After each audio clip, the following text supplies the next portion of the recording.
चाहती है, लेकिन फिर वो खुद को याद दिलाती है कि वह इसे कर सकती है। मोशी हर छात्र से कहती है कि तुम खुद कर सकते हो, मैं भरोसा करती हूँ कि तुम अपनी बात खुद संभाल लोगे। वो आर्टिस्ट को क्लास की सजावट की पूरी आजादी देती है और 2 बिजनेस वाले लड़कों को लैब की चाबी दे देती है ताकि वो सफाई कर सके। किसी ने भी जब होमवर्क या टेस्ट के बारे में पूछा, मोशी सिर्फ यही कहती है कि तुम खुद खोज सकते हो, तुम कर लोगे। एक दिन मोशी अपने क्लास में बैठी थी और डैनी से कहती है कि उसे उम्मीद नहीं थी कि क्लास मॉनिटर बनना इतना आसान होगा। डैनी बताता है कि अब 2 ही दिन बाकी हैं और सारी जिम्मेदारी उस पर है। मोशी सोचती है कि उसके पास अभी कितना काम बाकी है। तब उसे पता चलता है कि 2 छात्र स्कूल में नहीं आए हैं और ये उसकी जिम्मेदारी है कि वो उन्हें स्कूल वापस लाए। डैनी चुनौती स्वीकार करता है और तय होता है कि मोशी लड़की को मनाएगी और डैनी लड़के को, और देखेंगे कौन सफल होता है। मोशी लड़की के घर जाती है, लेकिन लड़की दरवाजा बंद कर देती है। मोशी कई बार कोशिश करती है, लेकिन हर बार दरवाजा बंद हो जाता है। डैनी लड़के के पास जाता है और पाता है कि वो एक मशहूर सिंगर और डांसर है। वो आम छात्र बनना चाहता है, लेकिन उसके चारों तरफ फैंस हैं और वो उसे देखकर ज़ॉम्बी की तरह लपक जाती है। मोशी सोचती है कि लड़की को स्कूल लाने का रास्ता उसके दिल से होकर नहीं,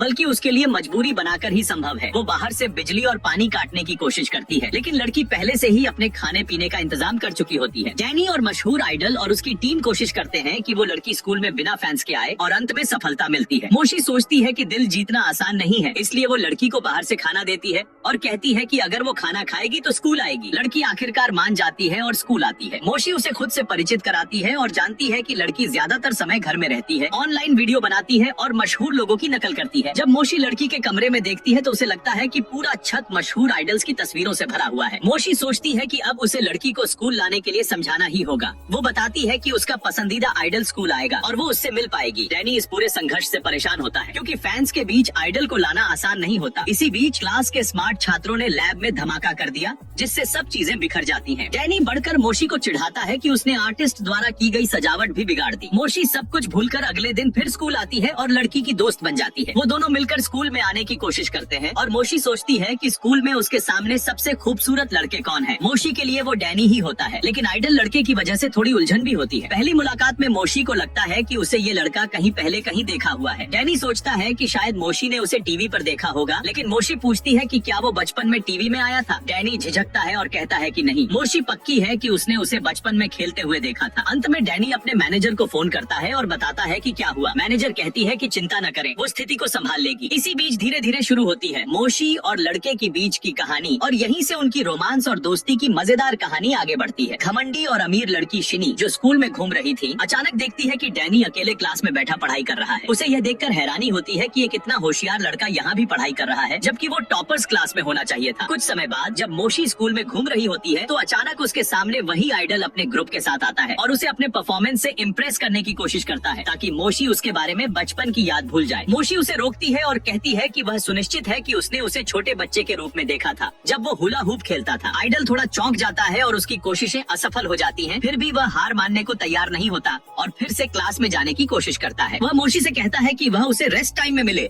और फिर वह उनके लिए गाता है और अपनी कला दिखाता है ताकि मोशी और उसकी दोस्त इम्प्रेस हो। मोशी फिर भी अपने फ्लैशबैक में लौटती है और कहती है कि वह सुनिश्चित है कि उसने उसे बचपन में हुला हूप खेलते देखा था, लेकिन याद नहीं आ रहा कि कहाँ। इसी दौरान शिनी भी डैनी का पीछा करती है और पता लगाती है कि वह वास्तव में एक औसत छात्र है जिसने एक एग्जाम मिस किया था, इसलिए टॉपर्स क्लास में नहीं गया। शिनी हैरान होती है कि ऐसा कैसे हो सकता है, क्योंकि वह एग्जाम दोबारा दे सकता था। आइडल हार नहीं मानता और मोशी से कहता है कि वह उसे स्कूल के थिएटर में ले जाए। वहाँ वह कहता है कि वह किसी को परेशान नहीं होने देगा और पूरी मेहनत करता है। इस बीच मोशी अपनी बचपन की यादें ताजा करती है और याद करती है कि जब डैनी छोटा था वह थोड़ा मोटा था और हुला हूप खेलता था। डैनी बताता है कि उसे कभी फर्क नहीं पड़ा कि लोग उसे पसंद करें या न करें, लेकिन मोशी कहती है कि उसे खुद से प्यार करना चाहिए और वह खुद किसी ऐसे इंसान से प्यार करती है जो उसे बचपन से पसंद